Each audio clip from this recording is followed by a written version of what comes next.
ভাই রোজা রাখছে দিকে ভাই, তাহলে পানি খাইতে অনেক মনে যাচ্ছে। আল্লাহ তাআলার ভয়ে এই পানি খেতে পারছি না। শুধু আল্লাহ তাআলা রাজি খুশি করার জন্য আমরা এই এত পানি থাকা সত্ত্বেও আমরা একটুখানি পানি খাইতে পারছি না।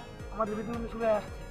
আমরা এখন আল্লাহ তাআলার ভয়ে কোনো পানি, আমরা আল্লাহ তাআলাকে ভয় করি, টিভিতে আমরা এই পানি দিতে পারছি না। রমজান হচ্ছে এরকম একটা জিনিস, এরকম একটা ফজিলতপূর্ণ মাস। রমজান মাসে আল্লাহ তাআলা যদি কোনো ব্যক্তি রোজা রাখে, আল্লাহ তাআলা তাকে অনেক নিয়ামতে ভরপুর করে দেন। জন্য রমজান মাস আসছে, আমরা সকলে রোজা রাখবো। আমরা এই সমুদ্র নদী থেকে পানি থেকে বিরত থাকবো। আমাদের এক ভাই অলরেডি পানি খেয়ে ফেলছে, ওই যে আমাদের আশিক ভাই, সে আমার খাওয়ান